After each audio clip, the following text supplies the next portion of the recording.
大家好，我是邱平，我还在湖南湘西，这里属于花原县。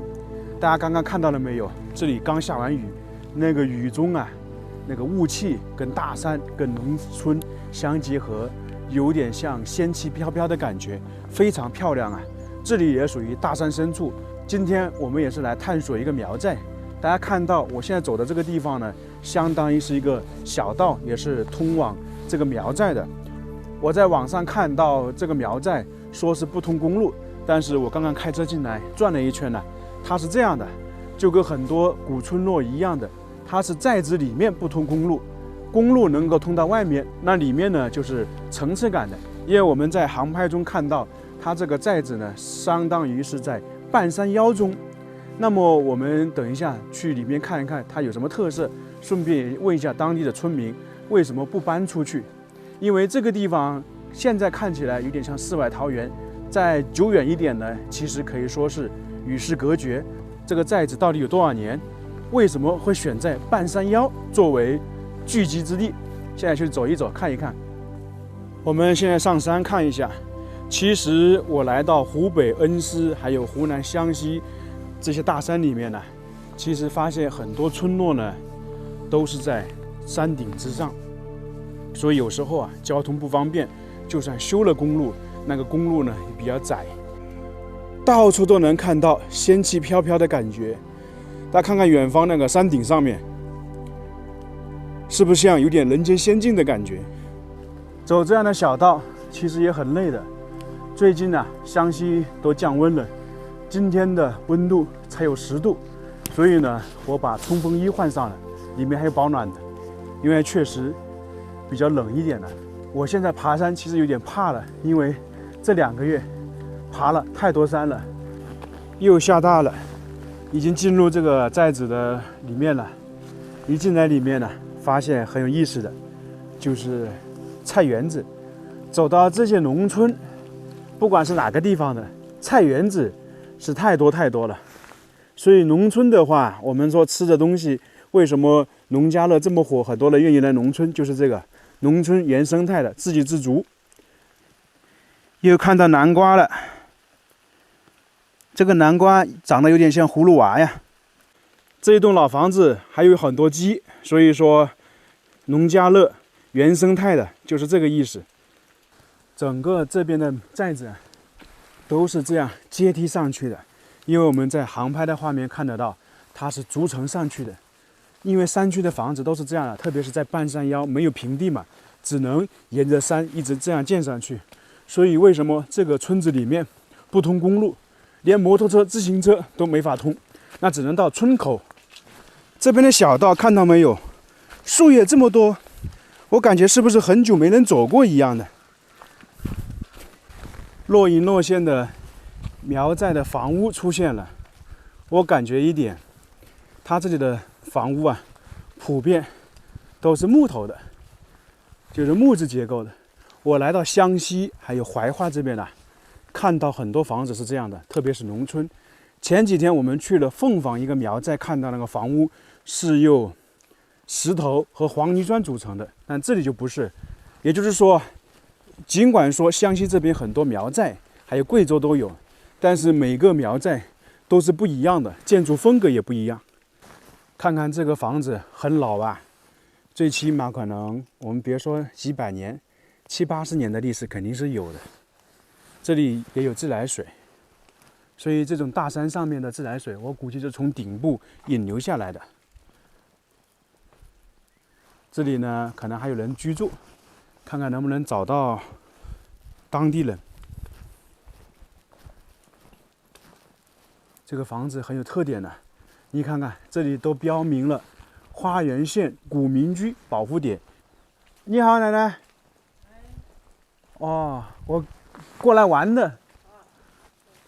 您住在这边还是住在这边？啊，两边都是你的，那挺大的空间。我也是农村的，我老家也是农村的，对，所以说不存在什么脏不脏的，都一样。受不了的。那这个才是生活的气息。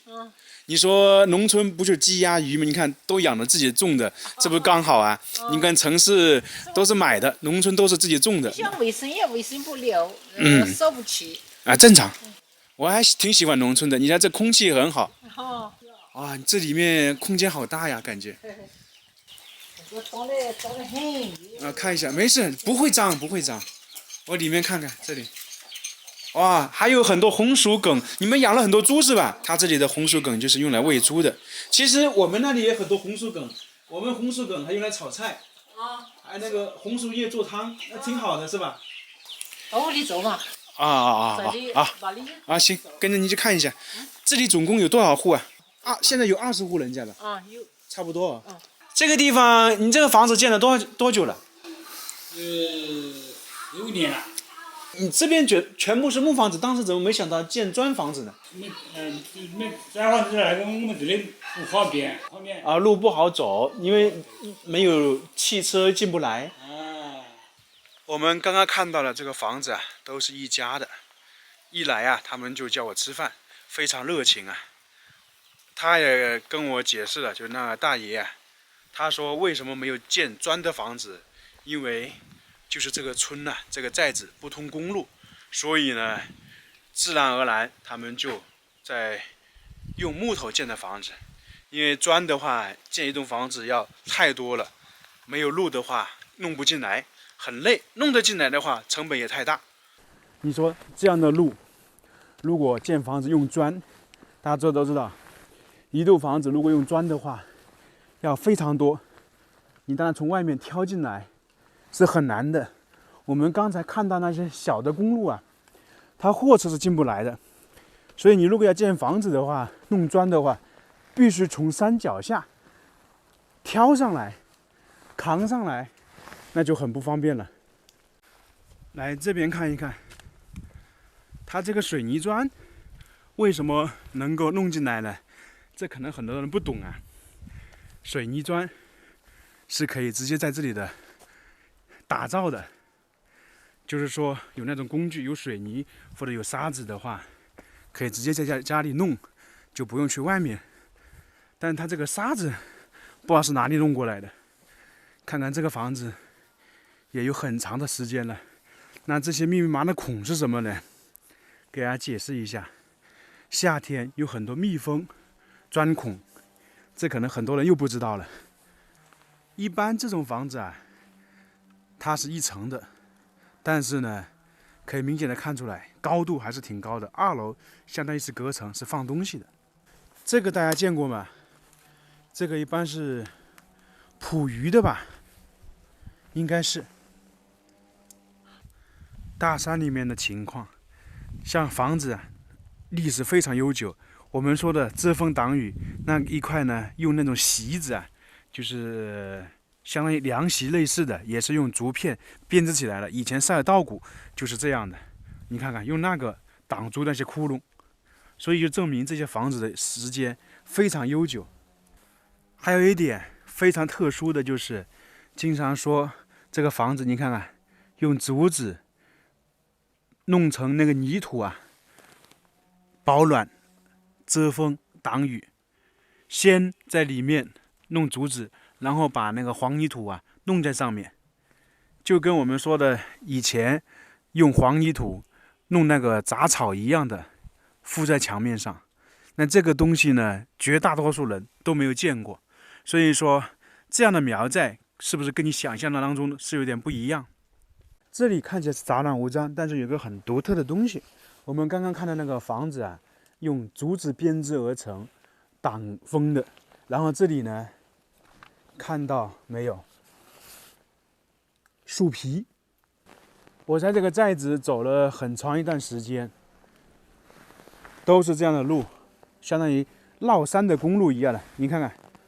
从下面绕上来，还有一点，这个寨子普遍看了一下，都是老年人，基本上没有几个年轻人。我们刚刚看到一个年轻人，就是去他家参观的那个大爷，他是主要是说，他们年纪大了，他儿子不放心，所以留在家帮忙照顾，帮忙。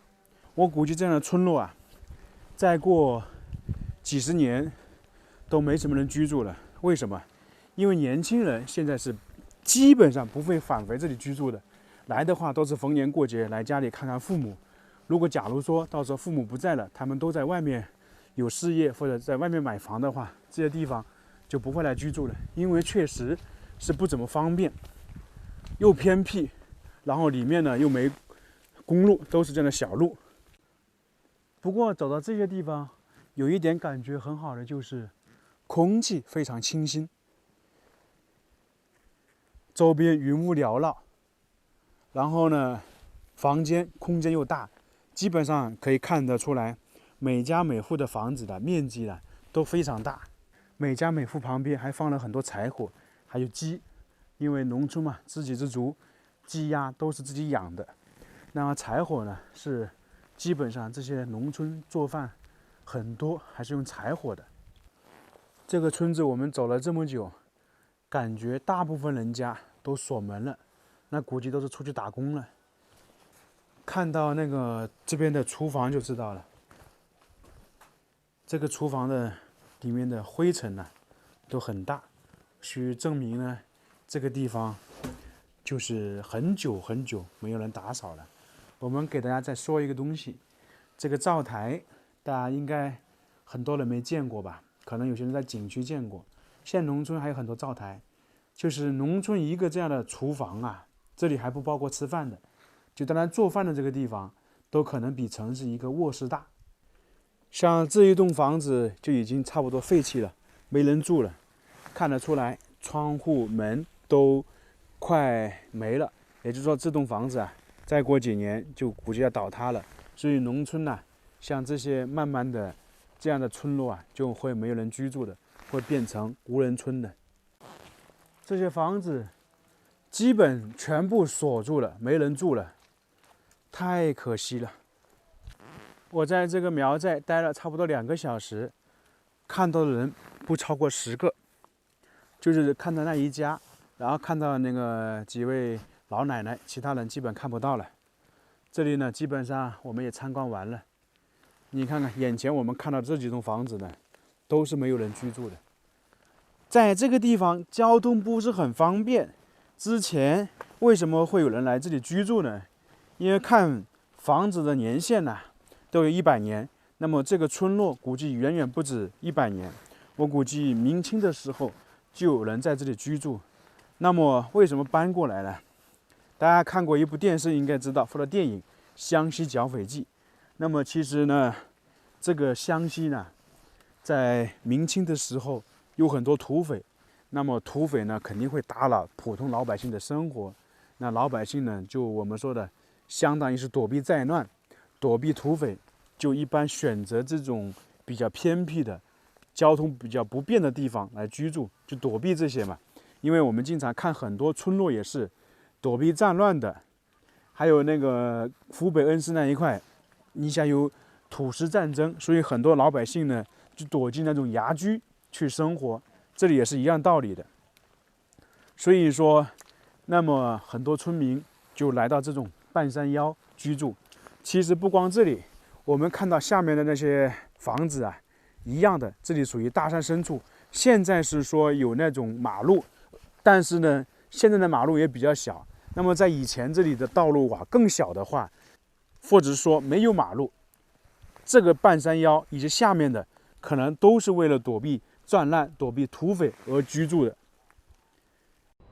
这个地方自古以来呢，都算是自给自足，包括现在也是一样的。我们现在画面中看到很多房子，但是我估摸算了一下，在这里居住的人可能就10来户，故而可以这样说，住着10户人家，自给自足，游途世外桃源。